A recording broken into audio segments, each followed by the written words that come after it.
Hello everyone, welcome back to Sukhmani और educator. आज हम क्लास 10th इंग्लिश की famous poem fire and ice को बहुत ही इजी और इंटरेस्टिंग वे में समझेंगे। तो लेट्स स्टार्ट। सबसे पहले पोइट के बारे में जानते हैं। इस पोएम के पोइट हैं Robert Frost. Robert Frost America के सबसे फेमस पोइट में से एक है। उनकी पोएम सिंपल लैंग्वेज में होती हैं, लेकिन उनके अंदर डीप लाइफ के लेसन्स छुपे होते हैं।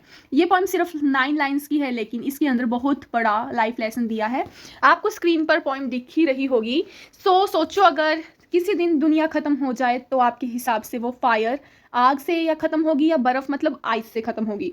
यही इंटरेस्टिंग क्वेश्चन पॉइंट हमसे पूछता है। लेकिन यहाँ फायर और आइस सिर्फ नेचुरल एलिमेंट्स नहीं है, ये ह्यूमन इमोशंस का सिंबल है। सबसे अब हम पोइम को समझते हैं। हमें पॉइंट कहते हैं, कुछ लोग मानते हैं कि दुनिया फायर यानी आग से खत्म होगी।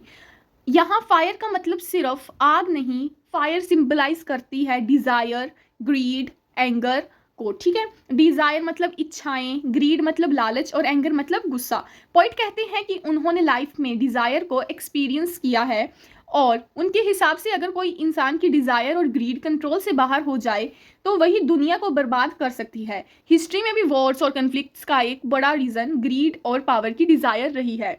इसलिए पॉइंट कहते हैं कि फायर दुनिया को डिस्ट्रॉय कर सकती है। पार्ट सेकंड है आइस का। पहला पार्ट हमने अभी डिस्कस किया फायर का। फायर ग्रीड को, गुस्से को कहा है ह्यूमन की। अब हम डिस्कस करेंगे पार्ट सेकंड आइस। अब पॉइंट दूसरी पॉसिबिलिटी बताते हैं, अगर दुनिया दोबारा डिस्ट्रॉय हो तो वो आइस से भी हो सकती है। यहाँ आइस का मतलब बर्फ नहीं है। आइस सिंबलाइज करती है हेट को यानी नफरत, cold heated behaviour, lack of love. Point कहते हैं उन्होंने हेट को भी लाइफ में देखा है और उनका मानना है कि नफरत भी धीरे धीरे सोसाइटी को अंदर से खत्म कर देती है। अगर लोग एक दूसरे से नफरत करने लगे तो सोसाइटी टूट जाती है, रिलेशनशिप्स खत्म हो जाते हैं और इंसानियत भी खत्म हो जाती है। इसलिए पॉइंट कहते हैं ice is also great and word suffice, यानी हेट भी डिस्ट्रक्शन के लिए काफ़ी है। सिर्फ हेट, नफरत होना ही बहुत है। इस पोएम का सेंट्रल आइडिया है ह्यूमन इमोशंस ही दुनिया को बना भी सकते हैं और बिगाड़ भी सकते हैं। अगर डिज़ायर और ग्रीड कंट्रोल में ना हो तो डिस्ट्रक्शन होता है, और अगर हेट बढ़ जाए तो भी डिस्ट्रक्शन होता है। इसलिए हमें अपनी फीलिंग्स, इमोशंस को कंट्रोल करना चाहिए। ये पोएम क्या सिंबल करता है? फायर सिंबल करता है डिज़ायर को, ग्रीड को, एंगर को और पैशन को। आइस किसको सिंबल करता है? हेट को, क्रुएलिटी को, कोल्डनेस को, ओके, एंड इनडिफरेंस को। पोएम हमें सिखाती है अगर हमारी डिजायर ज्यादा होगी वो डेंजरस होगी।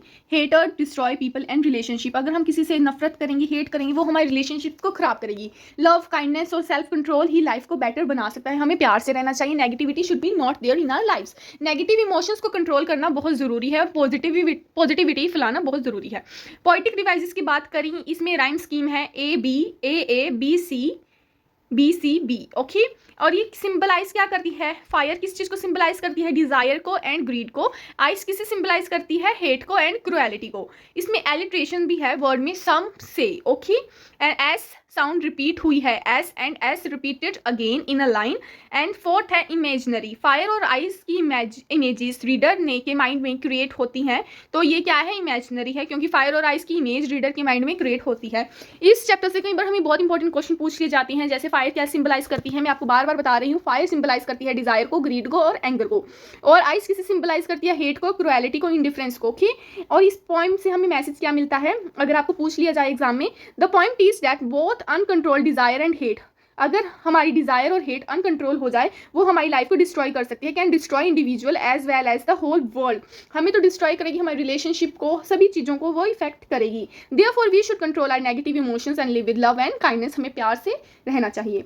सो फ्रेंड, फायर एंड आइस सिर्फ दुनिया के एंड की पॉइंट नहीं है, ये हमें बताती है कि हमारी इमोशन ही हमारी लाइफ और सोसाइटी को शेप देते हैं। अगर हम ग्रीड और हेट को कंट्रोल करना सीख लें तो हम एक बेटर वर्ल्ड बना सकते हैं। अगर आज का एक्सप्लेनेशन आपको हेल्पफुल लगा हो तो वीडियो को लाइक जरूर करें, अपने फ्रेंड्स के साथ शेयर करें और सब्सक्राइब करना मत भूलिए। Thank you for watching and see you in next video.